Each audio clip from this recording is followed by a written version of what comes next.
Welcome to another edition of The Way I See It with your host, Ralph Williams. And now, without further ado, Ralph Williams.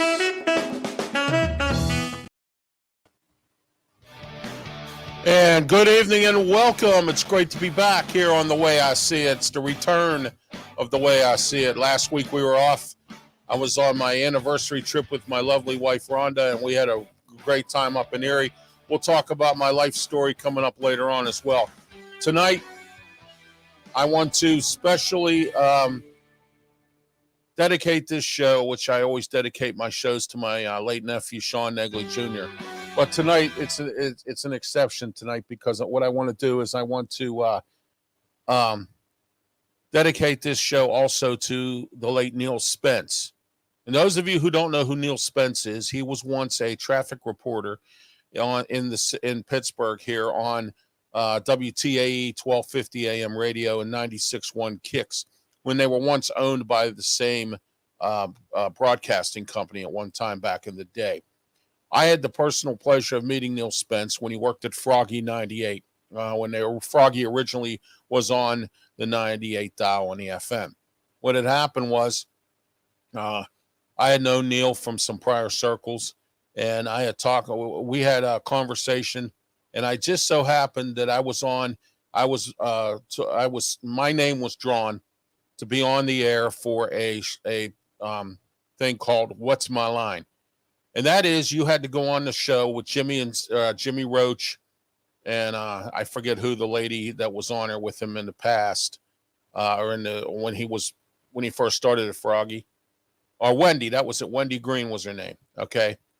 And what had happened was we had to go on the air with them, and someone had to guess my occupation. All right. And at the time, my occupation was driving a cab. So I'm there, and it just so happens that a friend of my mom's decided that she wanted to be greedy and go after if you guessed what my occupation was, you would get free tickets to a concert.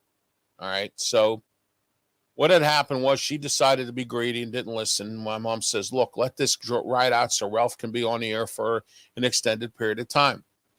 Well, it turns out that she ended up coming on immediately and guessing my occupation. But anyway, Froggy was nice enough to have me on the show for a considerable amount of time. And I got to really extensively meet Neil Spence face to face. He tried to get me a job working at Froggy, either as a DJ or as a traffic reporter. And I appreciate the fact that he had done that. I know he had to stop doing traffic reports because he lost his eyesight. All right. I know he died. His recent death was because of cancer.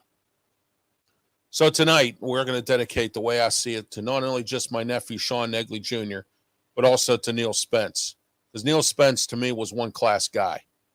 Okay? I didn't know Neil Spence from a can of paint other than I had heard about him I haven't met him, but I knew about him in circles, and I knew from him, doing the traffic reports. He was nice. He treated me with professional respect. Unlike nowadays, everybody in radio wants to stab you in the back. Okay, but now, Neil Spence is up there doing the traffic reports up there with the Lord. So it's good, and he's up there with the Lord, and the Lord's taking care of him now. He died of cancer, and I want to send my condolences out to the family of Neil Spence. All right, let's get started here on The Way I See It. It's great to be back. As I mentioned earlier, I was on a trip last week, and I decided I was going to take my relaxation and not do any of my podcasts last week, which, of course, ended up being that's what I did. My wife had asked me this time around not to bring and haul my mobile equipment with me to do anything. So we decided we weren't going to do it. We were going to relax on this trip. Considering the fact that earlier this year, my nephew passing away turned into a situation where I had some issues down in Youngstown, and it wasn't a very pleasant trip. And it wouldn't have been pleasant anyway because we weren't there for a trip. We were there to support my nephew, but it turns out that the trip ended up being a disastrous trip. The hotel stay, the whole 9 yards down there in Youngstown turned out to be a mess. So therefore, we needed some time of relaxation to ourselves. So that's why I decided that I wasn't going to bring my mobile equipment with me. and set up and do any of my podcasts at all while we were on our trip to Erie. And we had a great time to begin with. We had a lot of fun. I'll talk about that later on my life story. And right now, I want to talk about Hillcrest Farm in Richmond, Ohio. Have you ever heard of Hillcrest Farm? If you haven't, then you're not watching this program, because Hillcrest Farm is a farm in Richmond, Ohio that it's locally owned, raised, and processed beef, grain hay beef. Okay, they raise it right on the farm. It does not have any of that ridiculous coloring or anything like that on their meat. Their meat is fresh, comes straight from the animal.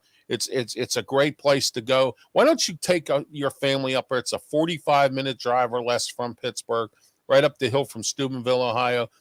Pick up one of their meat packages while you're there. They have an extensive amount. You can also reach them on their Facebook page, Hillcrest Farm, also on their website, www.hillcrestfarmsohio.com, and on their email at hillcrestfarmsohio@gmail.com. Check them out.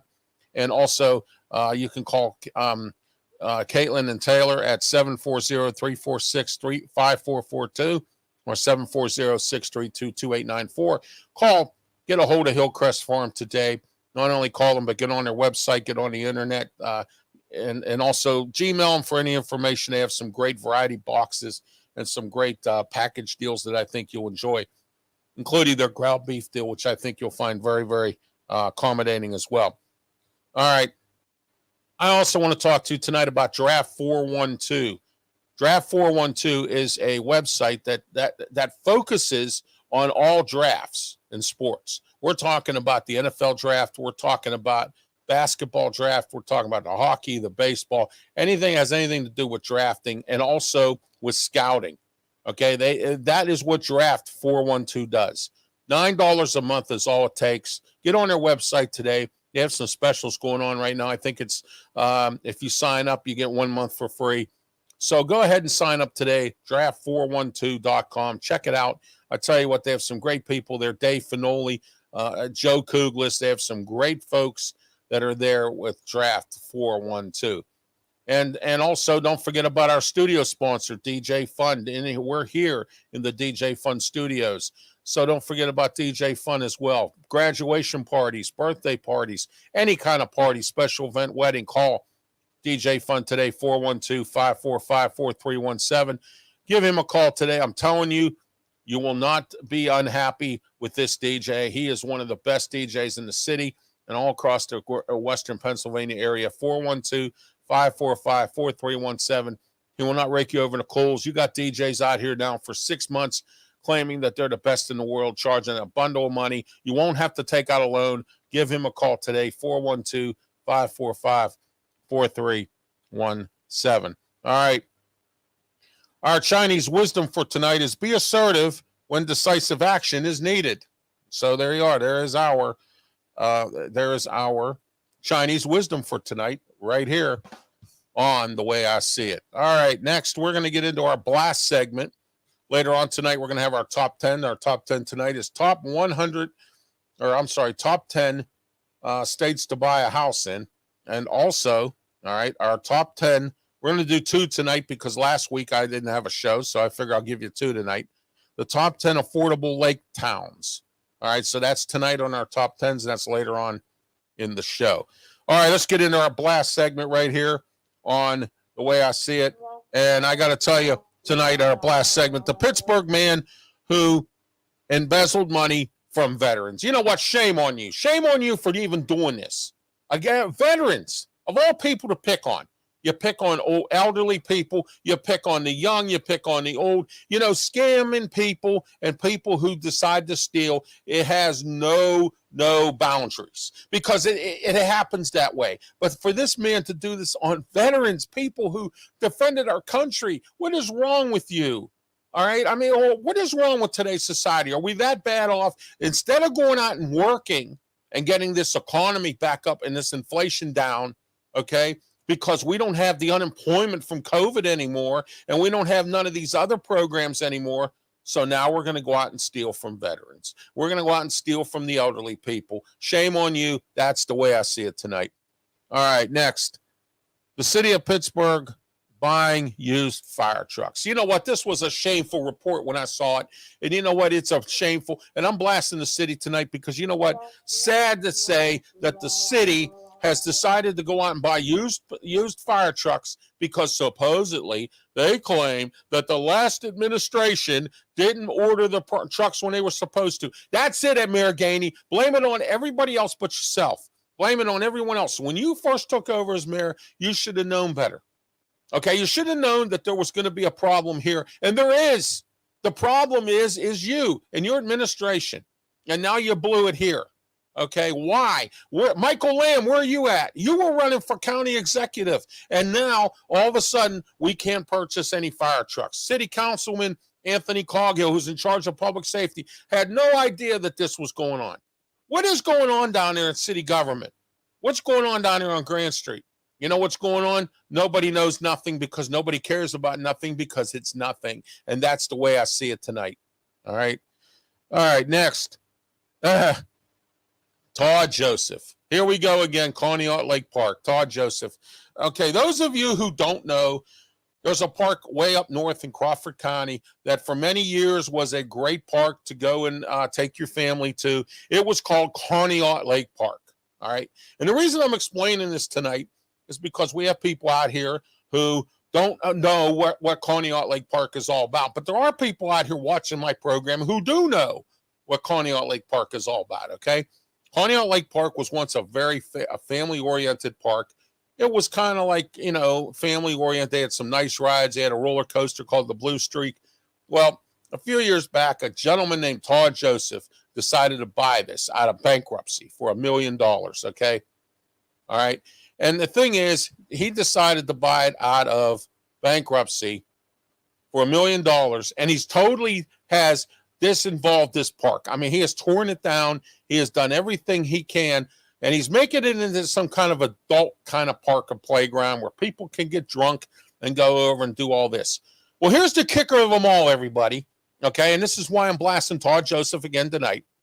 He is being sued by the hotel, the leasers of the hotel who have the Hotel Conneaut, because he promised them when he bought the park out of bankruptcy that he was going to keep the park the way it was so that the hotel can make money. The hotel's not making any money because nobody's going there except for the locals who go there to get drunk and watch local bands. That is all Conneaut Lake Park is anymore. They have very few rides for kids. They've torn that park down. I've been there. I've seen what was going on. Okay. And now the Blue Streak is gone. They've turned that place into a demilitarized zone. All right. I can't get anybody on from the Meadville press to talk about it. And I can't get anybody from the local area to talk about it. And we have these detractors out there who are Todd Joseph guys or people, I guess, associated with him. Well, Ralph, you can't say anything about Todd Joseph. It's his business. He can do whatever he wants. But you don't realize Todd Joseph signed an agreement when he bought this out of bankruptcy that he was not going to tear this park apart. And he was going to fix it up and keep it as a family park. And he violated the contract and he violated against the rules of the entire thing. And now guess what? Todd Joseph's being sued by the hotel owner, and I hope they win. That is the way I see it tonight. Next. All right. A guy who harassed a TV anchor. What is wrong with you? Again, we have another guy out here who's harassing a TV news anchor in this town. And the interesting part about all this is we couldn't say the person's name because we didn't want this to be all, you know what I mean, jacked up about the whole thing. All right. But this guy has decided he's going to go out and he's going to harass a TV anchor person, just like the guy who was harassing Taylor Swift. Why in the world would you even do that? Oh, I don't even need to ask. The way society is today, that is the way I see it. All right, next, the Blair County employee at the restaurant who put a racist slur on someone's receipt. All right, this black woman walks in. She decides to get takeout at this restaurant in Blair County. Someone decides to, well, of course, she walked in there and everybody stared at her, because they're not used to seeing someone like her walk into the restaurant. So what happened was they walk into the restaurant, and then what ends up happening is somebody put a racial slur on the receipt. Okay. So she went and talked to the manager, and the manager says, my employees don't behave like this. Well, this woman's very distraught by this and is very, very emotionally upset over this. And I don't blame her. And you know what? I blame the restaurant's management for this, for hiring employees that are going to do this kind of stuff. Okay. So I blame the restaurant on this. And if there's any more trouble that comes down from the ACLU or any of these other people or the NAACP, good. Guess what? I hope it happens to you. That's the way I see it tonight. All right, next, the Black Hawk School District Superintendent who violated ethics laws. You know what? Why in the world would you violate ethics laws? And you're the Black Hawk Superintendent of a school district, and you're violating ethics laws. All right, that's a shame. All right, that is a shame that you are violating these ethics laws, and you made the school district look disgusting. You make the school district look bad when you do these violations. That tonight is the way I see. You shouldn't even have a job. All right. The people of Zelienople. Now, this here bothers me the most. The people of Zelienople. And I don't have a problem with Zelienople. I've been to Zelienople. Okay. Nice town. Not now. A bar opened up in Zelienople. They have locations in Lawrenceville, North Hills, a few other locations, okay? They decided to open up a location in Zelienople. Well, they decided one night they're going to have, like they have at the Lawrenceville location and the other locations that they have, a drag show. So what happens? The whole community of Zelienople goes bananas and decides they're going to cause problems and harass these people, this bar owners and all that, over this whole situation in regards to this drag show. Now, let me ask you this. How does this drag show affect anything that's wrong with your way of living in Zelienople? It'll bring business to Zelienople. Do you realize what this inflation is all about? And I say this every time when I'm trying to get sponsors for my shows. We have an inflation problem, and you're going out there paying millions of dollars for advertising at radio stations when you can advertise with me for way less than that. But I try to explain this to people, and that's just like the people who complained about 7090 interchange near Bridgeville being told, oh, well, there's going to be too much traffic coming through Bridgeville. Okay, well, so you know what? I welcome the traffic. Come on. I want you to come into my place. I want you to be you know what? I'm tired. Maybe I need to pull into this restaurant and get a cup of coffee or a burger or something to drink. That's another customer that you could have, but you want to complain because there's too much traffic in the area. And there's already traffic in the area because you drive like a bunch of turtles down there. Okay, so here we are. Now, the people of Zelienople complaining because some restaurant wants to have a drag show and they're harassing them and doing everything they can to stop it. You know what? That's wrong, and that's the way I see it tonight. All right, that was our last segment tonight. Now we're going into our bonehead segment, my favorite segment of the night, because this is a bunch of boneheaded stuff that these people do. All right, the guy who was squatting in an Army woman's house outside of Atlanta. Why in the world would you do that? All right. Well, he probably didn't even know who that the lady was in the Army or anything like that. And then when she came back from her deployment and tried to get him out, he wouldn't leave. Unbelievable. All right. The government official in Rhode Island who was caught in his car with a crack pipe, and the police arrested him. I say no more.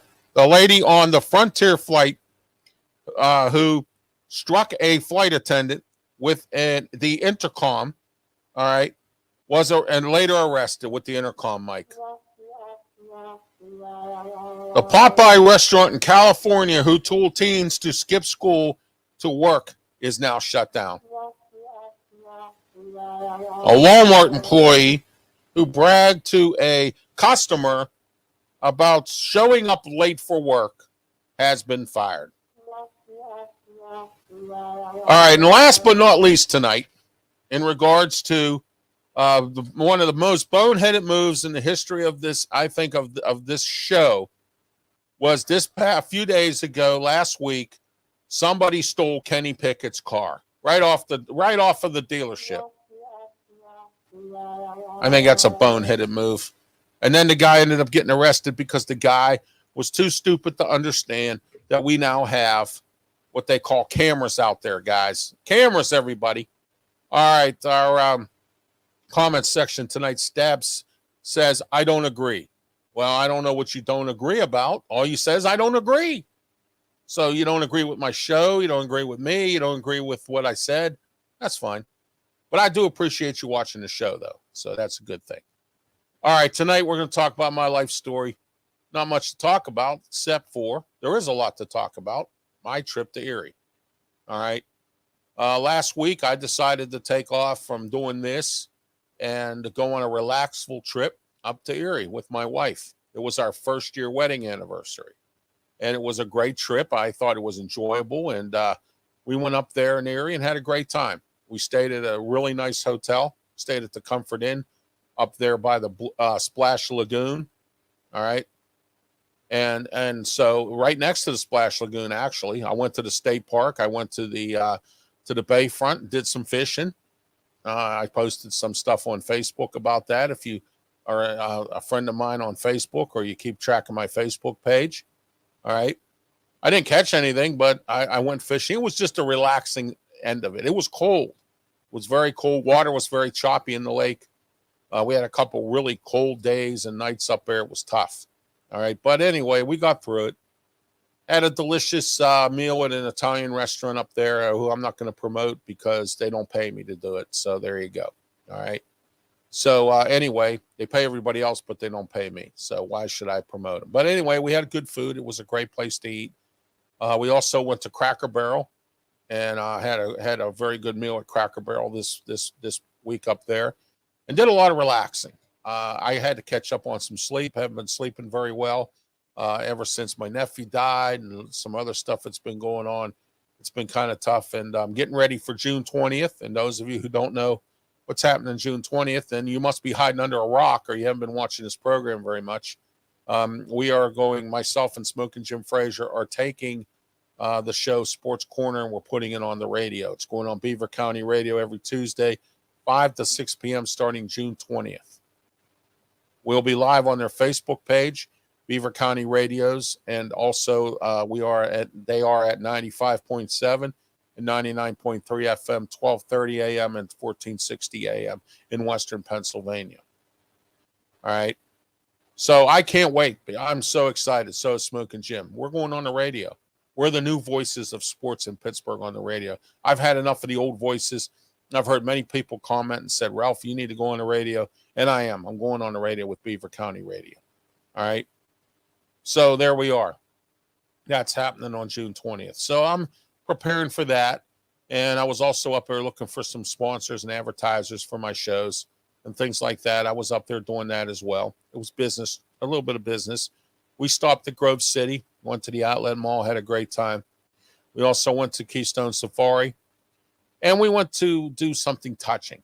And the touching thing that we went to do was we went to go to the accident scene of the accident scene where my nephew was involved in this accident that led to his death. We lit a candle, we said a prayer, and it was nice. We wanted to see what the site looked like, and it wasn't far from the Keystone Safari, which is where we went to. We had a great time there. I tell you what, I don't promote businesses anymore because I've been screwed too many times for giving free advertising. So, but Keystone Safari is a very nice place to go with your family. It's in Grove City. It's on Route 358. What you do is you go down to Keystone Safari. It's like a zoo, and you can walk through or you can drive through. And we drive through, and the animals come right up to you, and you feed them. Yeah, they'll give you you can pay for a bucket of food, and they'll give you this bucket of food, and you feed these animals. There's deer, there's ostrich, there's bulls. I had a bull right in front of my car or my vehicle, and I thought the bull was like right in front there, and he was just having a great time and wouldn't get out of my way. And I mean, but it's fun. I took a lot of pictures, and it was just it's therapeutic to just drive around, look at the animals and the zebras. They have all kinds of stuff there at the Keystone Safari. So we went there, and we had a great time. We went on our day in Grove City, because what we do is, if I can't get a good deal on a hotel up in Erie, we stay in Grove City where I can get a better deal. Okay. And then we travel to Erie, and we'll spend 2 or 3 days in Erie, and then we'll spend our days in Grove City. The nice thing I like about Grove City, it's easier to get home. You can be home within an hour from Grove City. Okay. Depending on if you can push the pedal down on a highway that's 70 miles an hour. And of course, we got folks that drive 40 miles an hour, and that's not expected because, you know, I posted something on Facebook, and a lot of people agreed with me. Pittsburgh was rated the worst city for driving, and worst drivers in the entire state of Pennsylvania. All right. And that's no denying it. I mean, it's really no denying it at all. Okay. The fact of the matter is that we have bad drivers in Pittsburgh. I can't stand it. I've gotten to the point to where I don't want to drive anymore because of this. Okay. Who drives 40 miles an hour in a 70 mile an hour speed zone? Who does that? You know, that causes accidents. You might think it doesn't, but it does, because that's a highway where we're supposed to be stepping on the pedal to move, and we don't. Okay. If you can't drive the adequate speed limit on the highway, get off of it. Go somewhere else. Find another way. Get out of my way. Go around in these little towns. Look around. Do some sightseeing. Cousin Harry and Aunt Mabel or whatever. Go right around in this little town. Look around and take your time. Stop and get a cup of coffee or whatever. That's fine. I am on the highway interested in getting where I need to be. And I don't have the time to be waiting for you because you want to drive 40 miles an hour. Okay. And the one thing that I've never figured out in this town is how in the world do we drive so slow through a tunnel?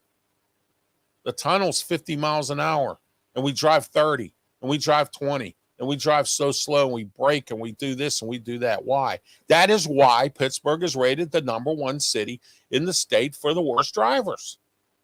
All right. It's that simple. Okay. All right. So my trip to Erie was great. It was our first year wedding anniversary. Boy, did time fly by. Wow. We got married last year, May 21st, and decided to go to Erie this year and spend our anniversary up there. And we had a good time, as I said. You ever want to take your family to Erie, go ahead. You know, Erie gets a bad rap all the time. It's a decent city. But let me tell you this. They need to fix their airport up. I don't mean fix it up literally. I mean, I'm talking about fix it up basically, because what they need to do is they're losing flights. They've lost 2 airline carriers already, and they're going to lose a third. And the only flight they're going to have flying out of there of any substance is a flight to Chicago from American Air, or a flight to Charlotte from American Airlines. Okay. So Erie's airport director, who I've had numerous conversations with via emails, claims that he has trouble getting airlines up there. Why? What? If Arnold Palmer Airport in Westmoreland County can get Spirit Airlines, why can't you? Why can't you get Suncrest Airlines to fly? They fly out of Pittsburgh International. They go to Altoona. They go to Williamsport. They go to Warren County Airport. They go to Bradford. They go to all these little different little towns with these little airports. They go to Akron. Why can't Erie be involved in this fray? Because somebody is doing what is being done somewhere else, and I'm not going to mention about it right here on this program, all right, tonight, because I don't have the time. I have a lot to talk about, and that's one thing I don't want to talk about. All right. They have a superintendent who's lazy, who doesn't care to go out and look and try to do things. And he's squawking the beef about how he doesn't have enough money to get these airlines in here. Now, how is it so hard to pick up a telephone or send out an email to Spirit and say, hey, I want to talk to somebody on a telephone here. Can I get somebody to get flights going from Erie to Florida, or from Erie to maybe wherever some of the Spirit flights go? Look at Breeze Airlines, which is run and owned by a former JetBlue executive. Okay. Why can't Erie do this? That's what I don't figure out. All right. And now come to find out Erie has a county executive. They also have a mayor. All right. Erie is a beautiful town, but they got to fix their airport up or they're not going to get anybody there. Okay. And this is why businesses have left Erie, because of their airport. How are you going to fly people in here on, let's say you have a business and you're a startup and you want to bring 1,000 people in here and you don't have quite yet that private jet to fly them into Erie. Okay. And they want to take a flight into Erie. They have to go all the way to Charlotte to get another flight to Erie, because Charlotte's the only place, and they only have one flight. There's no flying options in Erie, and it's called an international airport. And it's the Tom Ridge Terminal, because Tom Ridge Field, where the planes land, because Tom Ridge is from Erie. Okay, former governor of Pennsylvania, Homeland Security czar that came up with a color code system after 9/11, which I think I could have done. Okay, all right. So here we are, Erie, Pennsylvania. Nice place. Just needs some fine tuning like anything else. That's the way I see it tonight about that. But also I want to talk a little bit about, right before I left for Erie, I took my dog to his follow-up appointment. Remember I spoke a few shows back about how I had to take my dog to get his teeth pulled. And unfortunately that had to happen. His teeth were rotted. And so therefore he had to get his teeth pulled. And I felt bad for the little guy, but you know what? He's doing better. And I took him for his checkup before we left for Erie. And I tell you what, it's great. They said that he's doing really well. So that's good. All right, let's get started on our key topics tonight. And I want to talk about West Mifflin. And I've beat them up big time on this program. But finally, they're stepping up to the plate now. And it's because of me blasting them and beating them up on this program that they finally have stepped up to the plate to do something about Century 3 Mall. Century 3 Mall's been sitting around for so long, it's pathetic. Okay? They're losing, West Mifflin is losing so much tax money because of what is happening with Century 3 Mall. And they've done, of course, what have they done? Nothing. That's the bottom line. They've done nothing, okay, at all about any of this, okay, until now. So now there's going to be a hearing. It's called a condemnation hearing that they're going to have with these owners to try to do something about this property. All right. I've made many suggestions to them and on this program about what to do with the property. And they haven't done anything with it. It's been sitting there for a good 10 years decrepit. The last couple of years or more, I think right before COVID or a little before COVID, the last business of JCPenney and whoever was in there all went out of business. It's just sitting there vacant. You have squatters, drug dealers, pimps, whoever else going in and out of that place, sleeping in there, homeless people, all kinds of activities. West Mifflin has busted them. They have cameras around the outside. They used to have a live security guard there. I don't even know if they do anymore. And now they're getting frustrated because you have this group of people who go around to these vacant malls, and what they do is they go around and they film documentaries about vacant malls. I've watched them, and they're pretty interesting. Okay. And some of them, like Uniontown Mall, or there are a couple malls out that way, have decided to go become a flea market. They did that on North for Sales, and they still do it. Okay. So what I'm saying is malls can be used for different entities. And now I mentioned on the last show 2 weeks ago that Bed Bath and Beyonds now are being turned into pickleball places. So you can play pickleball. And there's nothing wrong with that. I've seen some Builder Square buildings all get bought out by Ollie's and have turned into an Ollie's, good stuff cheap. Okay. All right. I've seen some of the old Kmart's get bought out by Ollie's. Many different things you could do, but Century 3, there hasn't been anything done with it. And I made some great suggestions. Turn it into an entertainment facility where you can go watch concerts, play golf, indoor golf, have go-karts, have maybe a partial movie theater in there or a small movie theater in there. Have banquet rooms you can rent out. Make it into an indoor water park, one of the bigger ones. Maybe you can blow out Splash Lagoon up in Erie. Do you catch what I'm getting at? I gave them so many ideas. All right, they didn't know what to do with them. But now West Mifflin And I'm giving them, and I'm going to give West Mifflin their kudos. Okay, I really am. All right, to the fact that they have finally done something, or are going to do something about this property with Century 3 Mall, and they're finally hauling the owners from Vegas to the carpet who own this property. They haven't done anything with it. They were in bankruptcy. I don't even know how far that has gone, but we'll keep informed on that. All right. That's the way I see it tonight about West Mifflin Borough and Century 3 Mall. Next, the jail guard, or the jail board, the Allegheny County Jail Board, oh my, who are trying to hire a jail liaison without public notification, has violated, okay, the Sunshine Act. All right. This board, and I know Bethany Hallam is on this board.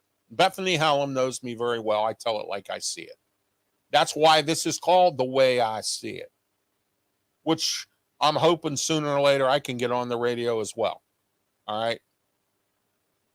So anyway, Bethany Hallam, who is our Allegheny County Councilwoman at large, and I've had her on this program and on the TV show. All right. And we're going to talk about that later on as well. All right. There's some changes going on with RW Media and resolves to PCTV. I didn't want to do it, but I have to. I feel that it's wrong what they're doing, but we'll talk about that later. All right. In the meantime, though, okay, Bethany Hallam is on that board, and I had an exclusive discussion with her. In fact, tonight at 10 o'clock on PCTV channel 21 Comcast 47 Verizon Cable in Allegheny County. If you live in Allegheny County and you have Comcast cable or you have Verizon, you can't find this on PCTV's Facebook page because they've been having issues trying to upload shows. All right.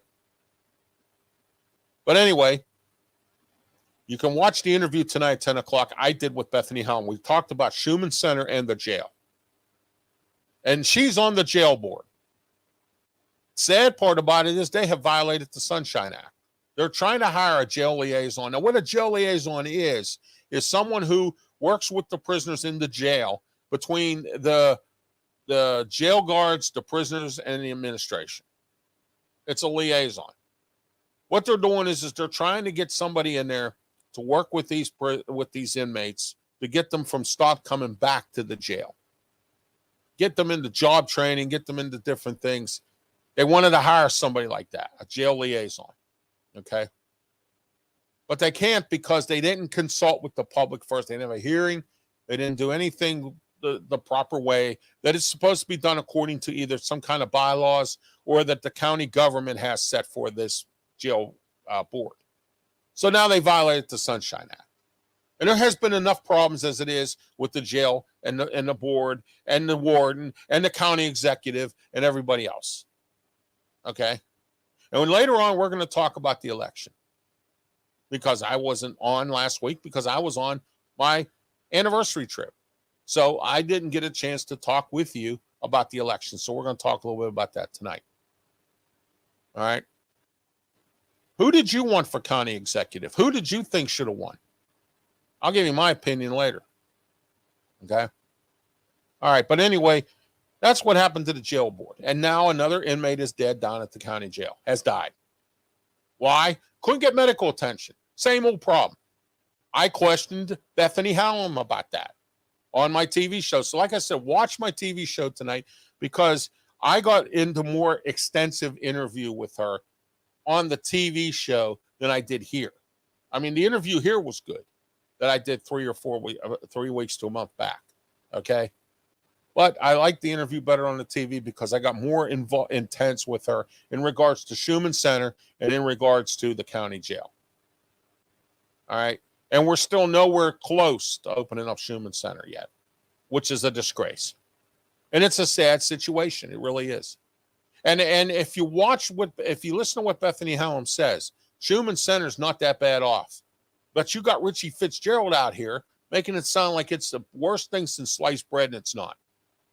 Okay, it's not the horrible thing The only bad part about it was, according to Bethany Hallam, was that it looked like a juvenile. It actually looked like a juvenile jail. She said you had the youth inside like cells and everything else. Okay. Nowadays, in some of these facilities, it's not like that. And I use the example of Gridiron Gang. Remember that movie with The Rock? If you haven't watched it, it's a great movie. Liz Biscuit's in it too. All right, the rapper. Okay. So what he does there is, and it's based on a true story, about a guy who works in a juvenile detention center. And they don't have they have separate beds, and they're all in one big room with a monitor and two monitors or whatever in the middle of the pod. They're not in cage, they're not in cells. This looks like a jail, which of course there's nothing wrong with that either. All right.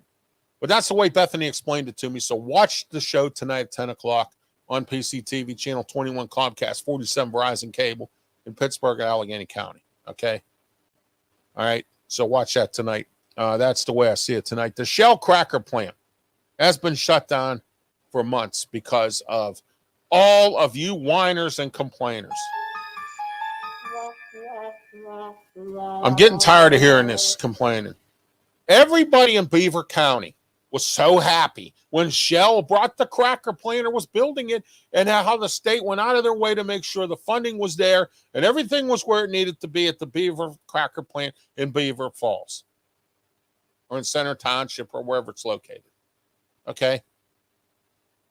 Everybody was happy. Everybody threw a party. Everybody jumped for joy. Everybody thought it was the greatest thing in the world. Now you want to tear it down. Oh, they ran some kind of test or something, and some air floated away in the air or whatever. And it's causing problems around the area. They have interviewed a ton of people on here, and maybe 1 out of 10 said, you know what? They're the only ones complaining. You want to know why the rest aren't? Because their property taxes went down. Because there's more jobs in the community now than there ever was. I believe it's created 4,000 jobs. So why are we complaining about a little bit of smoke coming out of a pipe? Why are we complaining because they're saying, oh, well, ever since it's been there, I've got nauseated, or I can't eat, or maybe you need to go take a look at your system. Okay? Maybe that's what the problem is. But what I don't understand is how in the world could you complain about something that you worshipped, that you wished was built, you got your way, you got your state funding, you got everything you wanted, and now you're complaining about how it's causing health problems and you want it torn down. You want it fined, you want it closed up, you want the police to go in there and put locks on it. You want all this, you want all that. It's been shut down for months. Now, what about those 4,000 employees or whoever that works in there that they go home and tell their families that are making $20 or $30 an hour that they can't support their families no more because you want to complain? This is another example of what I mean by nobody cares. To satisfy the few, we're going to shut this down. To satisfy the few, to help the many. Fracking's the same way. Everybody, the little few, you got these little beanie little people that don't want fracking. Okay? That don't want fracking. But they like the money that comes from it. They like the fact that their taxes have gone down. All right? But you got this little few. So what we're going to do now is forget about the many. We're going to satisfy the few. That goes on here in the city of Pittsburgh. You got the little few that are pissed off because the police do this and the police do that, and they won't let them do their job. You got the little few, okay, that don't want to see development in certain neighborhoods. You got the little few. You got these little pieces of these people, the ones, the twos, or whatever, okay? But you got the mighty, the great amount of people that want to see development in East Liberty. They want to see development in Allentown. They want to see development everywhere in the city. But you got this little few that don't. They don't want to see no improvement. They're either jealous or they just don't care. And those are the folks, like the folks out in Beaver County with this cracker plant. Oh, I've been getting headaches every day. Well, why? It's not because of the cracker plant. I can't eat my food. I can't digest my food. Well, maybe you should go to the doctor and find out why. What, do you have too many kids in your family, or you're not making it in money or something? You jealous because those people there make $30 an hour? Is that what you're jealous about? Is that why you won't go out and make and try to make money at $30 an hour? Are you scared? You catch what I'm saying here? The few. We're going to satisfy the few, but forget about the greater good of the mighty. The ones that really want it.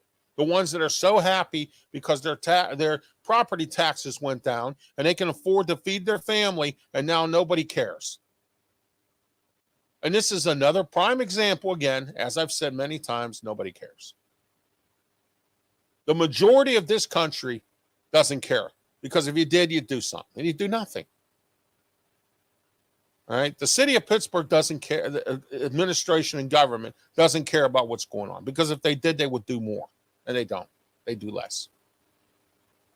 And again, I got to give Ed Gainey a little bit of the benefit of the doubt, because the reason I say that is he was kind of stuck with this mess that Bill Peduto left behind. It happens every time. It happens with a new president. It happens with a new county executive. It happens with a new county councilman. It happens. And some people, if you watch the interview again tonight at 10 o'clock, please watch this interview. Bethany Hallam and I talk about this. No one knows who their county councilman is, because nobody cares. But you'll be the first one to complain when Harry's Pizza smells too bad and you don't like the garlic that he puts in his sauce, so you want to close Harry's Pizza down. You catch what I'm saying? Maybe you do. That's the way I see it tonight. Next, John Fetterman. I have said many things. I love John Fetterman to death. I do. I really love Big John. And I'm really happy that he went and he got help for his mental issues. I voted for him. I think he's a nice guy. I think he does good for the community. What I don't like is when you show up in shorts and a tank top for a business meeting with other congressmen. It makes our state look bad. I said this when Joe Biden showed up here in Western Pennsylvania. He showed up in Pittsburgh the day the bridge collapsed. Oh, he didn't have time to go home. Yes, he did. Because Joe Biden wasn't coming for a while, and he could have went home, slid home, and got to put on some decent clothes. What's he do? He shows up to shake hands with Joe Biden. And what do you think Joe Biden thinks? Okay? He shows up in sandals, shorts, and a hoodie sweatshirt. He comes back to work down in Washington, D.C., and he represents our state dressed like that. All right? Maybe you're thinking, well, Ralph, you're thinking old school. Yeah, I am. Okay? And let me give you an example of something. I went to a job fair one time, and this is the truth. Some kid come in, pants down his ass. You know how that is. You've seen it. If you haven't, you're blind. But you have seen that. Pants halfway down his ass. He shows up there for a job fair. All right. Do you know he got kicked out? He got kicked out for that because he wasn't dressed appropriately. All right.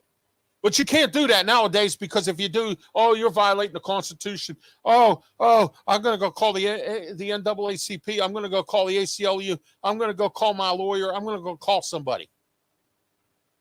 Okay. We have in this country, and John Fetterman's the example of this. We have nothing in of anything in this country anymore. And again, I love Big John. I do. He's a great guy. I like him. I think he's a fighter. He does what he does for his community and everything else.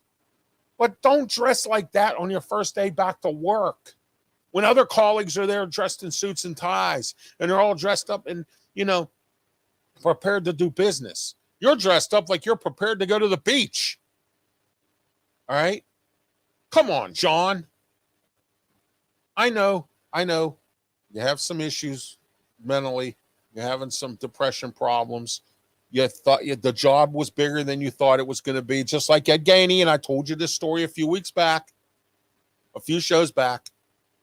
My best friend, who's friends like I am with Ed Gainey, spoke to him personally on the telephone. And Ed Gainey came out and he admitted it. He said, look, this job has been a lot for me. And you could tell. You just look at Ed Gainey on TV and you can tell that job is getting to him. It's more than what he thought it was going to be.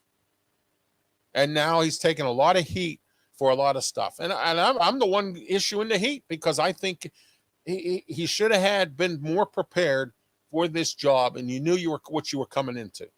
Now, don't tell me you did, because you knew that, and the story was out there. Everybody knew that Bill Peduto was running the government from Cappy's Bar over in Shadyside. He did it for 2 years. Okay? People who worked in his office said that he never, ever showed up for 2 years down that office at all, except for interviews. And he very seldom ever said anything on them interviews. He said what he had to say and got out. Okay? So come on, John. Do better. Okay? It's the way I see it. Pittsburgh Public Schools hires a guy to help prevent violence in their schools. Let me ask you this. How is one guy, one person, going to help you solve the violence problem in your school? And what is supposed to be, which I'm still surprised at, the largest school district in Western Pennsylvania. I don't get this. They've closed 8,000 schools, and they're still the largest school district in the entire Western Pennsylvania area in Pittsburgh Public Schools. Okay? Once again, here we are. They have people on the board of, again, on the school board. Salahuddin is one person I admire. I like Salahuddin. Okay? But it's the rest of what's on there that bothers me. Okay? And I hope, and I really hope, and I keep saying this on and on and on again and again, you need to start voting some of these people out of these offices, city council, the school board, county council, whatever. If you live in a township where the township supervisor is not doing his job, what you need to do is vote him out. I would vote out the guy who screwed that baseball team and made the Allegheny Technologies lock up that field so they couldn't play their games in practice. I'd find out who it is that authorized that. And I would have him either fired or vote him out. Okay? All right? But we don't do that because we don't vote. We don't do that because we don't get involved. Everybody's too busy in their home playing on a PlayStation. That's the truth. I know somebody in my family that won't get up and work and go out and do stuff. Nothing. He won't even drive. Literally. He has a vehicle that he pays $600 a month for, and his insurance makes it about $900 a month. And he won't drive it. It grows weeds around it before he decides to move it. And he sits in his house, and plays PlayStation or Xbox all the time. That's all he does. He's capable of working, okay? But he don't want to work. Just like a lot of Americans don't want to work. All right? I you know what? I don't even want to go into that. We'll be here all night. And I've gone into it so many times, I'm done. But how is one person, Pittsburgh Public Schools, going to solve your violence problem? Oh, well, maybe we can talk to these kids, or maybe we can get somebody to influence them, or maybe we could do this, or maybe we could do that. No, it starts with parenting. I've said this 1,000 times. It starts with parenting, and that's exactly what you need to do. You need to go out there, and you need to hold these parents accountable for this and everything else. And you don't. You kiss their ass. That's exactly what you do. Oh, I'm afraid to do this because, I'm afraid to do this. I'm afraid to do that because I'm afraid of what the parents are going to say. Who cares? You're running the school district. If they don't like it, okay? But you don't see it that way. That's the way I see it tonight. Next, Todd Joseph. Oh, my. Here we are again. Todd Joseph. You know, I've blasted this guy so many times on this program. And you know who I blame for this? I blame the people in Conneaut. I blame the people in Conneaut around the lake. I blame the press for not hauling him to the carpet. I can't even get the press on here. I can't get anybody from Erie News, and I can't get anybody from the Meadville Tribune to come on here. All I get is a bunch of sass. Oh, well, I wrote the article. Why don't you read it? Yeah, I read the article. I want to know why. What is going on here? You know more than I do. I'm not an investigative reporter. I'm a talk show. I'm a podcast show host. I'm a show host here. I host this talk show right here. Okay? I'm not a reporter. I never went to school to be a reporter. Never wanted to be. All I wanted to be was a broadcaster. That's all I wanted to be. Okay? So here we are. Todd Joseph's at it again. He's trying to rip the hotel leaser who leases the hotel and runs it and owns it. He's trying to screw him out of profits because he tore down Conneaut Lake Park after he had agreed. And here we are again. And I argue with people all the time on Facebook, and people email me with these nasty emails from Conneaut. Oh, well, this is Todd Joseph's park. He can do whatever he wants with it. No, he can't. Are you aware of how the legal system works? When you buy something out of bankruptcy and you make a promise and you sign papers that say, and I quote, I'm not going to take this park and tear it down and make it into something else. I'm going to continue to make it into the family park. And that was the only way the judge would sign off on this. Todd Joseph agreed to do this. Okay? I don't know how powerful his lawyers are, but they must be pretty powerful because he's won in court several times. All right? I don't know what it is with him that is so special that they let him violate the law. If I'm this bankruptcy judge who sold him this property, I'd seize it back and sell it to somebody else that's going to do what was told to be done in the court. So he promised, and I mean promised, there's a written agreement out there that he promised this hotel, the Hotel Conneaut, which is run by a separate entity who rents the space from him. He promised them that he was going to help them make money and he was going to keep the park the same way, just like he promised in bankruptcy court. And now they're suing him. And I don't blame them, and I hope they win. I hope for once somebody wins against Todd Joseph, because he seems to be so untouchable up there, it's unbelievable. And I blame the community for this, for letting this happen. I even called up there to their government administration up there, and nobody wants to talk to me. Okay? Oh, we can't say nothing about poor Todd Joseph. He saved Conneaut Lake Park, and he turned it into some kind of stupidity. You got nice people that live around there that have homes that they spend a lot of money on to live in along that lake. And he's got a drunk fest going on up there. A drunk fest. People used to be able to walk right through the park and walk around and jog, walk their dog, meet up with somebody in the middle of the park because the park was open to the community at the time. He went and he put fencing around it with barbed wire on it, making it look like a prison encampment. And when I was up there, and I asked all kinds of questions when I was up there, and I says, look, why do we have these fences like this? Instead of spending money on fencing, how about making this more handicap accessible? Because the bathrooms were not handicap accessible. Okay? He had nasty food. He had hardly any games. And he had a DJ there that didn't know how to DJ. Okay? Who didn't call DJ fun. Do you see what I'm getting at here? But no, all you people up in Conneaut don't seem to understand what I'm saying. And then you didn't even get behind me to help me with this guy.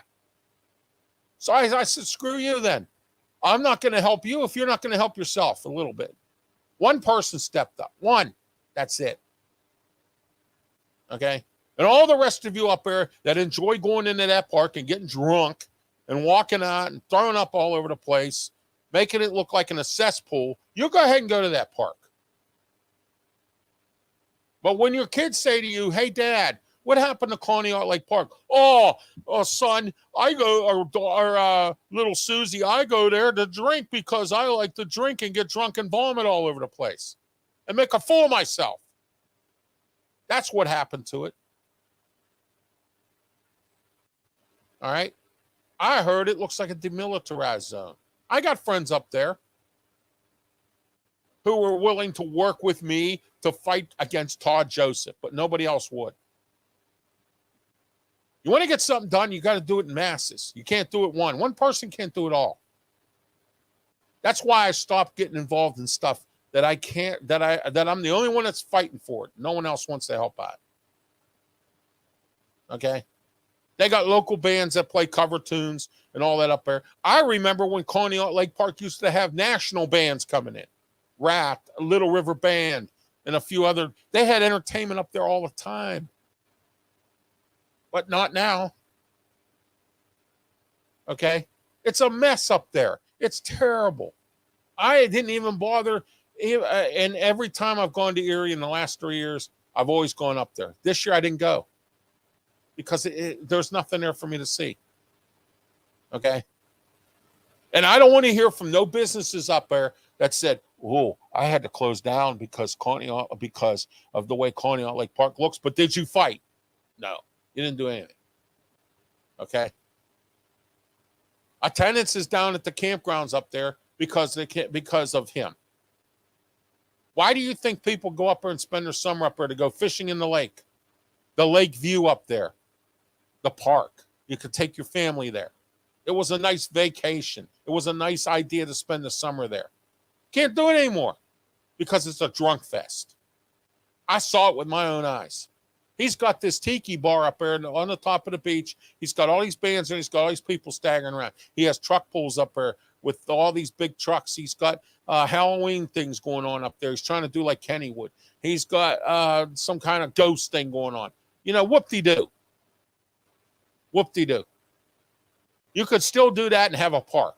But no, Todd, you didn't want to spend the money to fix it like you promised you were going to do. Instead, you tore everything down and decided, I'm going to do what I want to do. Screw the agreement with the bankruptcy court, and then I'll get away with it legally.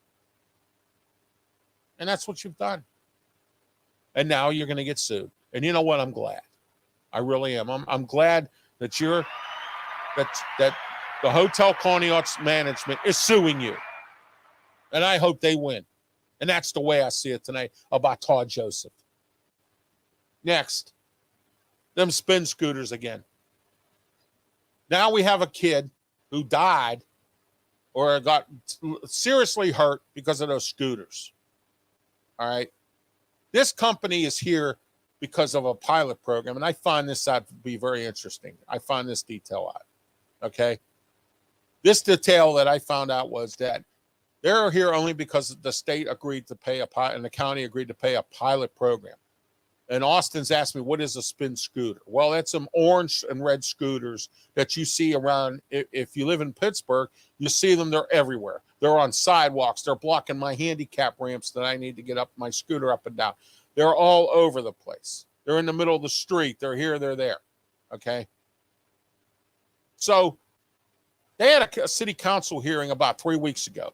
And the hearing involved the spin scooters, whether or not they were going to renew the contract because they had some more pilot money that they could use to keep the scooter program going. Okay? All right. Now, they have this in Raleigh, North Carolina. I saw it when I was down there to straighten up my aunt's affairs when my aunt passed away. Okay? I was down there for 3 weeks, and I had a great time. It's a nice city. It's one of the top 5 cities to live in the United States right now. It's number 2 behind Charleston, South Carolina. Okay? And that's a fact. So, anyway, down there, they don't do what they do here. They don't leave them in the middle of the street. They don't leave them on the sidewalks or ramps. They neatly put them in the slots where they're supposed to be at. Austin says down in Austin, Texas, they're everywhere. They're even on the freeway. Yeah, Austin, I agree with you on that. They're all over the place. And they're a nuisance. But this was another one of Billy Peduto's bright ideas of trying to do things different in this town. This is Pittsburgh. This isn't LA. This isn't New York. Okay. All right. Just like the bike lanes. I have nothing against people riding bikes. Believe me, I do not. Okay. All right. That's another story for another day. All right. But these spin scooters are out of hand. And the way they've treated me, I have nothing nice to say about spin scooters. I've been to their headquarters. It's over on the north side. I taped this program down at PCTV. Next to PCTV is Spin Scooter's office. I went up there and I went tap, tap, tap, tap, tap. My wife had a list of places that I gave her as to where these scooters are. You know what they told me to do? They told me to call 311 mayor's office. They can't do nothing about it. What? You can't write this stuff down, or you can't put it in your computer because you're lazy, because you don't care, because it's nothing. So I hope spin scooters go bye-byes, because I'm tired of seeing them up here where I live. I'm tired of seeing them on the sidewalks blocking everything. I'm tired of seeing them on the handicap ramps. I'm tired of seeing them, period. And people ride around with them. They have no knee pads on, no helmet, nothing. Okay? There have been accidents with them already. I know this for a fact. They just had a public hearing, as I said, with City Council, and City Council's thinking about not doing the pilot program anymore. So spin scooters are on their own, and they said they're going to stay here, but they're going to charge extra money. All right? I want them out. I don't think they should be here. I see them everywhere. Nobody really uses them. And the people who do use them don't know what to do with them. They don't know how to operate them. They don't know how to anything. And instead of spin scooters programming these scooters to go to a place where there's a hub where you could drop it off, they make you drop it off right where you are. So let's say you're in front of my church where I go to church, and you decide to dump it right in front of the front entrance of my church, and people can't get in, elderly people, blind people, handicapped can't get into the church because that scooter's sitting there. And you can't move it because it don't move unless you program it to move with your credit card. Or you download the app or whatever. I don't know how that works, and I don't care. All right. But Austin is right. Down there in Texas, he has the same problem. I'm tired of seeing them all over the place. That's the way I see it. Maybe it's not Spin down there. It might be another company. I know in Raleigh, it's another company, but Spin is up here. And they even have them in Erie. I saw them in Erie. But it's a blue color scooter or something. Okay. But they have them nice and neat in their little stations like they have the bicycles. Why can't we do that here? That's the way I see it about spin scooters. Next, Pittsburgh drivers worse than PA. I spoke about that earlier tonight. It's the truth. Worse than PA. They were rated by several websites and several different out-of-town people. People who come in here from other states said we are the worst drivers in the world or in the state. They did surveys. They did studies. And I believe them. I believe them big time. Because who rides their bike through the tunnels? Somebody in Pittsburgh that can drive 10 miles an hour. Ooh, I'm scared. I'm scared to go through the tunnel. Oh, I'm so scared. Oh. So you want to tie my time up, and you want to tie everybody else's time up because you're scared. And what I can't really figure out is, with Pittsburgh drivers, is how in the world can you not find where you're going when every phone all these different phones that are made have GPSs in them? Oh, I get it.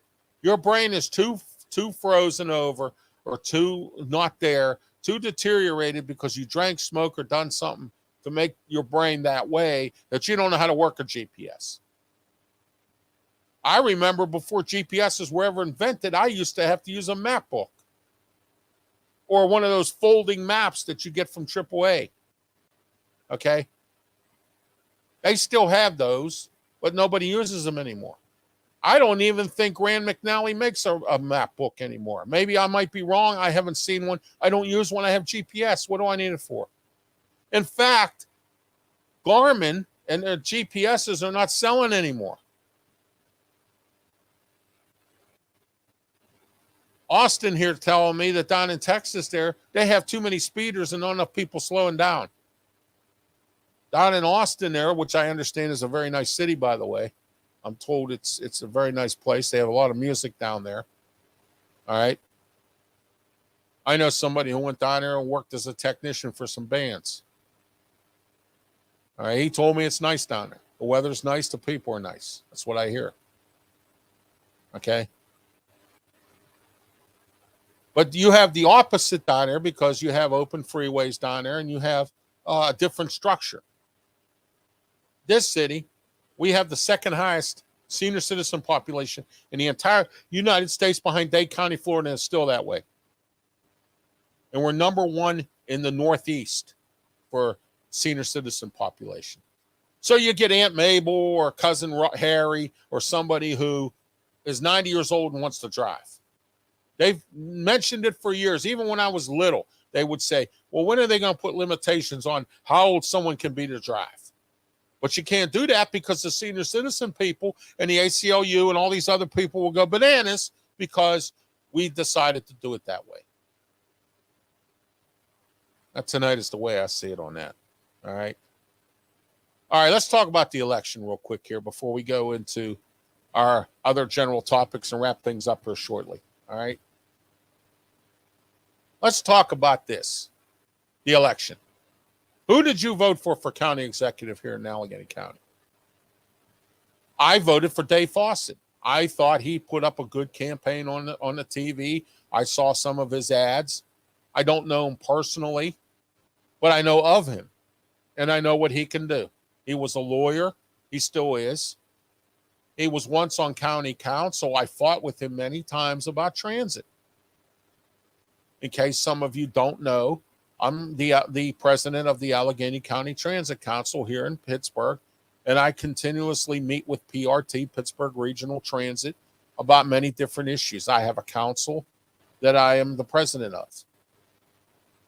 We are an advisory council to PRT. Okay. I enjoy it. I like it. I've been fighting for transit for many years in my life. I gave up a little bit for a little while, came back to it. Was asked to come back to it. Asked.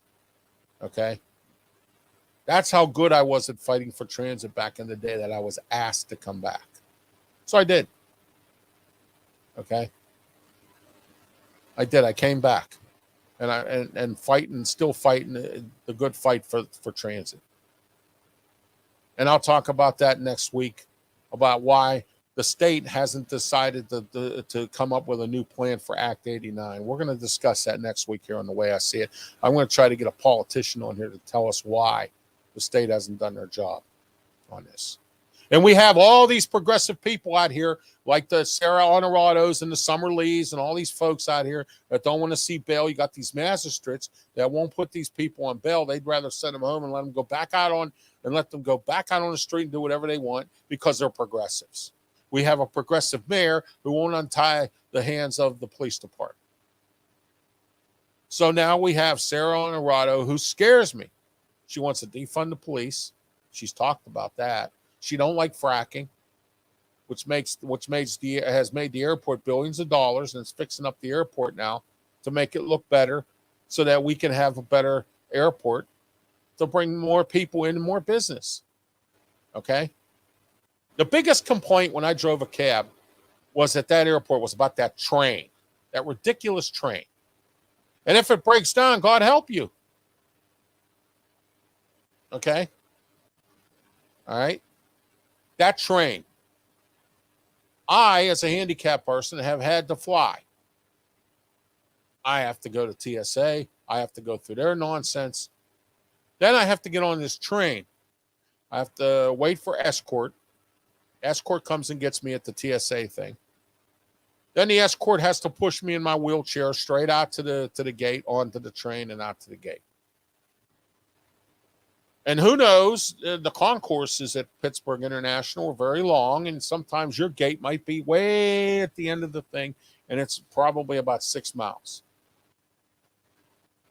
It would take me 4 hours to get I would have to leave 4 hours early from my home to do this. Most normal people, it takes about 2, and sometimes an hour, depending on how fast you move.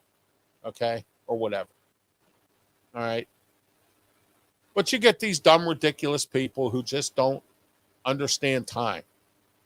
All right. Austin says in Los Angeles, they have so many things blocking biker lanes that cyclists have to drive on the road and people are using up the sidewalks. Whether it's stupid people driving on the sidewalk or people just simply blocking it, as so many cities need much better transit systems. Yes, they do.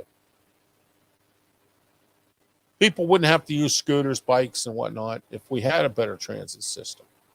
And that's not just here, that's everywhere.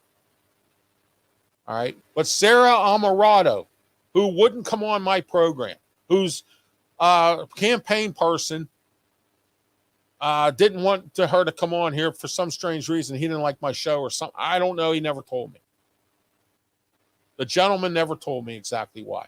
And I was trying to get her on here when she first started to run for county executive because I wanted to see what she was about. Now I know what she's about. And I'm surprised of the people of Allegheny County that you'd vote this woman in here at this position.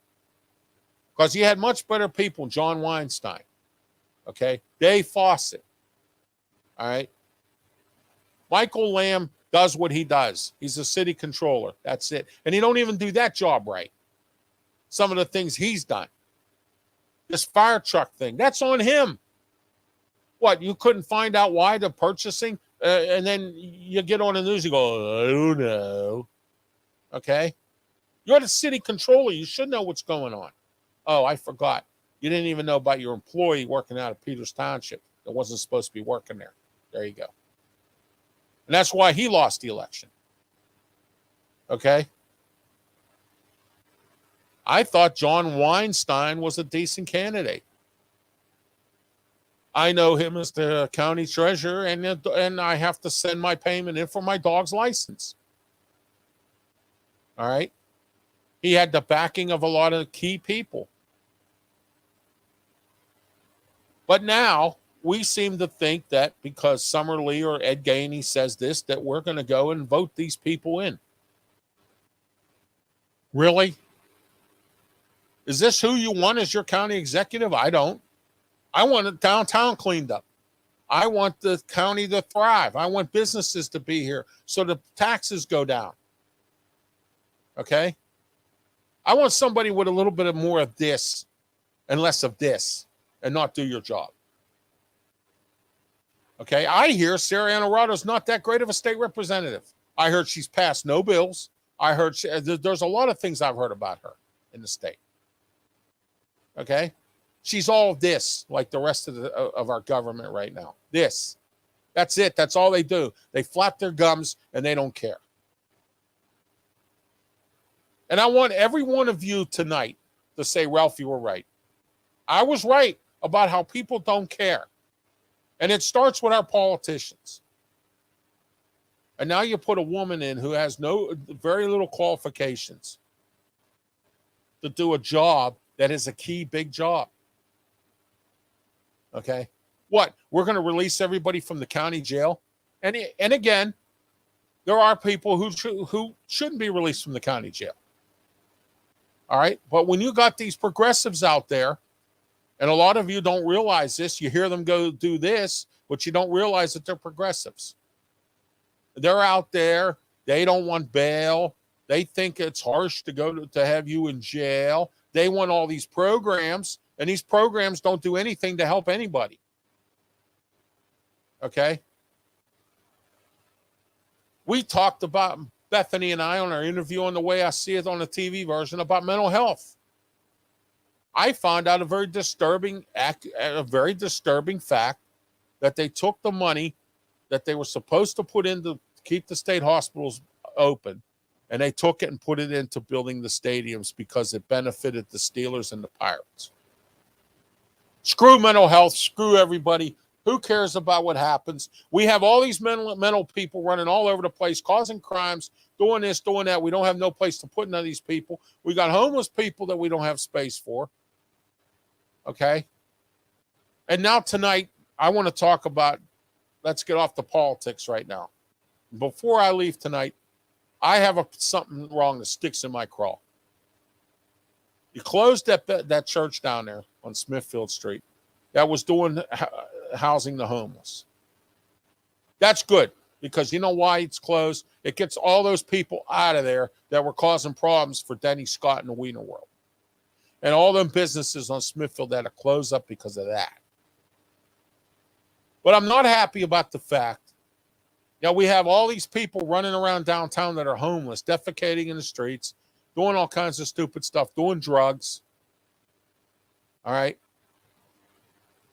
Oh, we feel so bad for these people. No, I don't. You ever hear the old saying, you make your bed, you sleep in it?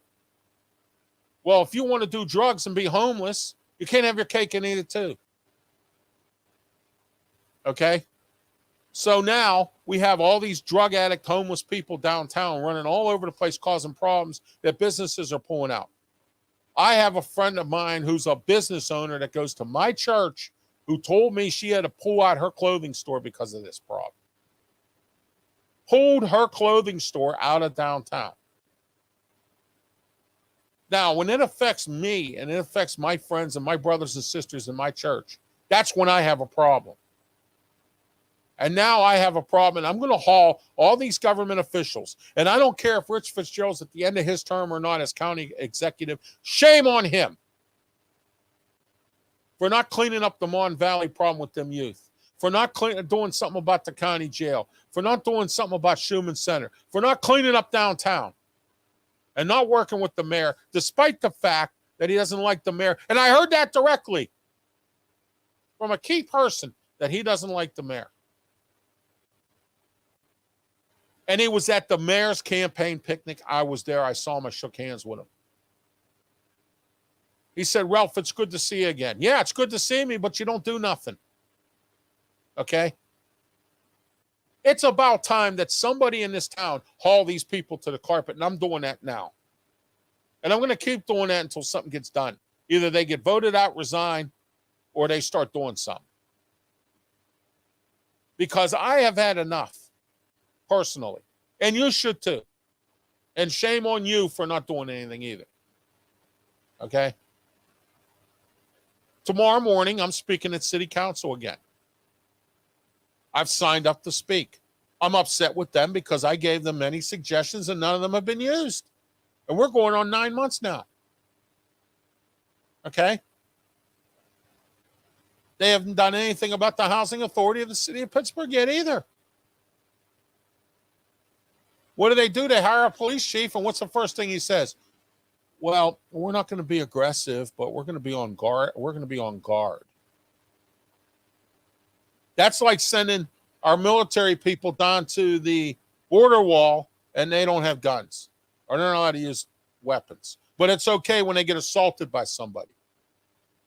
It's okay when a drug dealer decides they're going to shoot at them, but they can't fire back. You ever watch the movie Rules of Engagement? One of my favorite movies. You should watch it. Tommy Lee Jones and Samuel L. Jackson. Who cares about the rules? The rules don't count in war, and the rules don't count when you're getting shot at. But the rules you make, and you people put all these progressive people in here, as I said before, and you make these rules that are detriment to the society and to the people of the city and county. And now you elect somebody that's going to be even more of a detriment, and Sarah Honorado. And I don't care if I lose friends over this. I am voting for Joe Rockey. Why? Well, some of the pundits, some of these people out here are going to say to me, well, Ralph, I don't know what Joe Rockey stands on transit. As long as the county pays their drink tax to the PRT, I don't care what the county thinks. Okay? All right? They'll continue to pay their drink tax. That's the obligation they have to the PRT. All right? That's the way I see it tonight, everybody, about this. I don't trust Sarah Honorado because I've seen what the progressives are doing. They want to defund the police. And I still, to this day, Haven't heard any solutions as to what you're going to do when the police aren't around to be funded. They don't have a plan. They speak about things, but they don't have a plan. What are we going to have? Guardian angels? Really? What are we going to have? People wandering around smiling in their face. Hey, maybe I can help you.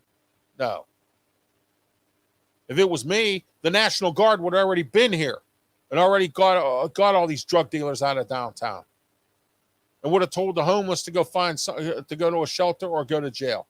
Dom Costa, former state representative, came up with a real good idea, and I agree with him on it.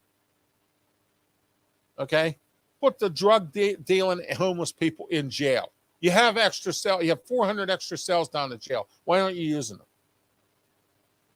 Are we afraid that now, because we're afraid of all these other entities, the little people, the small, little, tiny, little bitty amount of people that are upset, but we have the big people out here who are afraid of these little, tiny, little people to do anything.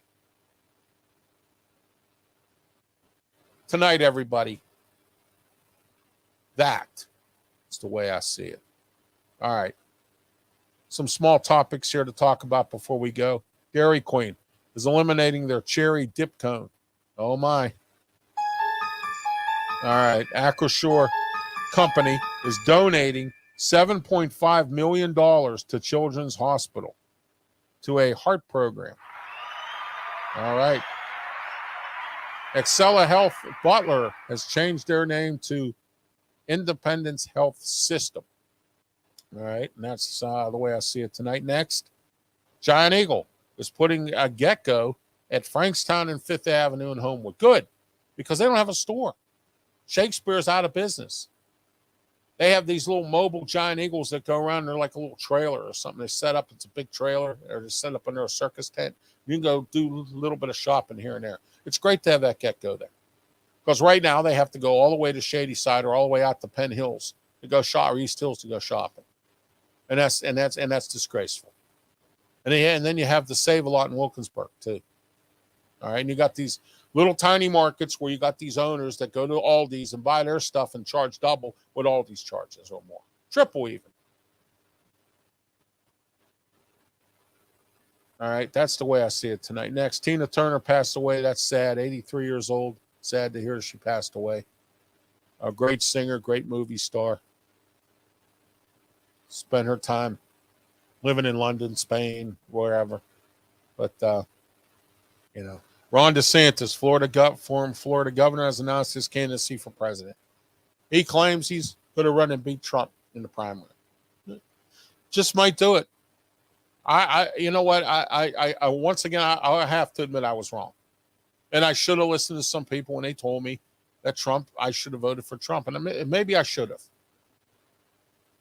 And I know what you're going to say to me. Oh, well, Trump. Yeah, but guess what? Trump got things done. We didn't have this bad economy or this inflation problem. Everybody was working. And Ukraine war would have been shut down. And that billions of dollars that we're sending to Ukraine would be here right now helping our country. We have homeless people. We have starving people out here. And we need more law enforcement. We need more of everything. And we're sending billions and billions of dollars in equipment and troops out to Ukraine. That's sad. And we're back in with NATO again after Trump took us out of NATO, because guess what's happening now? We're back in NATO, like Trump said, and the other countries are not flipping this bill. We are picking up the load, the slack, like we have to do every time. Now, all of a sudden, NATO some of these countries want to give us tanks. They want to give us cooks to cook food for the troops. We need people to wash dishes, whatever. They're finally starting to help out. But big deal. This war's been going on what now? 2 years, 3 years maybe? And we're still flipping the bill. We just budgeted $300 million, and we just gave them another $300 million. That Vladimir Zabinski or Zawuski or whatever his name is comes and sticks his hand out like this, and guess what? We give him the money. It's the way I see it tonight. Former Saved by the Bell star Gerald Castillo died, 90 years old. Sad to hear about that as well. You know what they say? They all die in threes, but, sad to hear as well. All right, let's get in our top 10s, and then we're going to wrap things up here on the way I see it, and I got a few announcements to make. Top 10 places to buy a house, cheapest states to buy a house in. This is 2023 now, okay? Number 10, Alabama. Number 9, Oklahoma. Number 8, Nebraska. Indiana, number 7, which actually quite surprises me because there's some slummy cities in Indiana I wouldn't live in if you gave me one. North Dakota, I've heard good things about North Dakota. I heard that the education system there is great. The cost of living is low. When I drove a cab, I used to take pilots to the airport. One of them had 10 kids. She said it's the cost of living is great. Buying a house is cheap. And the education system is rocks. Number 5, Mississippi. I've heard some in and outs about Mississippi, but I heard the cost of living is very low there and the houses are cheap. Kansas as well. Ohio. Of course, I've been to many places in Ohio, except for a few. Ohio's not bad. Michigan, number 2. Number 1, Iowa. And I said this because someone said to me, my wife actually said to me, because I know a wrestler in WWE who lives in Davenport, Iowa. And he lives there now. And she said to me, why would you live in Davenport, Iowa, all the money you got? Because it's cheap to live there. If I'm rich, why do you think some people are rich and everyone complains about how rich people are thrifty? That's why they're rich, because they watch their money. They know how to handle their money. They don't live in Hollywood or New York City where cost of living is extremely high, where you got to pay $6,000 a month for a small efficiency. Okay. All right. Now, the next, we're going to have the top 10 affordable lake towns. All right. I'm surprised Lake Erie isn't here. I guess it's not affordable, or one of some other lakes, but Lake Ariel, Pennsylvania, up near the Poconos, number 10. Number 9, Spirit Lake, Iowa. Number 8, Lake Placid, New York. Those of you who don't know, and you probably don't, that we had the Olympics there twice in a few times there at Lake Placid, New York. Number 7, Wolfboro, New Hampshire. Number 6, Marquette, Michigan. I heard Marquette's a pretty nice place. Number 5, Winston, Connecticut. Number 4, St. Mary's, Ohio. Number 2, the Wisconsin Dells. And number 1 place to live, a lake town that's affordable, is Ashland, Wisconsin. Wisconsin's an affordable state to live in anyway. All right, everybody, it's been a great night tonight. Thank you for watching. We went a little over the hour tonight because I had a lot to talk about from being off for a week. Just a reminder to you, this Thursday, don't forget at 6 p.m., live call-in show, PCTV Channel 21, Comcast 47, Verizon Cable. I have an announcement to make, which I'll make then, and you'll know. So tune in, PCTV Channel 21, Comcast 47, Verizon Cable for Sports Corner. Before that, we will tape The Way I See It. All right, and there'll be another TV edition. I'm working on getting a couple guests on, which it's been kind of tough these days. Nobody seems to want to deal with me. I don't know why, but I guess they don't like the way I tell it like it is. And nobody else in this town does what I do. Nobody. They're all scared. They're all, I can't talk like that. Okay. All right. They ran certain people out of this town and off the radio. They're not going to do it to me. All right. I'm going to do what I do, and that's what's going to happen. But that's Thursday. And then Thursday night at 8 o'clock, Wrestle Talk with me, Mark Mancini, Smoking Jim Frazier, 347-205-9631. We have a lot of wrestling to dissect. Everybody in every wrestling organization had their pay-per-view over the weekend or somewhere around the weekend. We're going to discuss them all. So that's coming up Thursday night, the Wrestle Talk. Around the country on Blog Talk Radio, 347-205-9631 to listen to the show. And you may even be on the show. We did that on Saturday, Mark and I. And don't forget, Saturday mornings, 9:30 a.m., the External Bum podcast. We talk about sports and bums in sports. There are a lot of those that are overpaid, and they get a lot of money, and they were bums. So anyway, we'll talk about that as well. Don't forget, tomorrow night, I have Kip Gross coming on, former professional baseball player. I'm working on getting someone on to talk about the Pirates. I couldn't get Marty Leap on. He has other obligations. I'm working on getting Kevin Gorman on from the Trib. If that happens, he'll be on with us tomorrow night. If not, it's going to be Kip Gross, former professional baseball pitcher, will be on to talk with us about baseball, the current state of baseball, and everything else, and about his life and the way his career and everything else. And also, he'll be talking about, I believe he has a book out too. He'll be talking about his book. So anyway, also we have a lot to talk about tomorrow, myself and Smoking Jim Frazier, 8:30 p.m. right here on YouTube, Twitch, Twitter, and Facebook. So don't forget our 4 platforms as well. And don't forget, please mark on your calendar, June 20th, starting June 20th, 5 to 6 p.m., Sports Corner Radio, Beaver County Radio, FM 95.7, 99.3, AM 1230, 1460. And also, we're going to be live on Beaver County Radio's Facebook page, so you can watch in Austin, Texas, or wherever it is you are. I want to thank Stabs in Austin, 3CR for commenting tonight. I appreciate your comments, and thanks for watching tonight The Way I See It. Until next Monday night, have yourself a great night and be safe.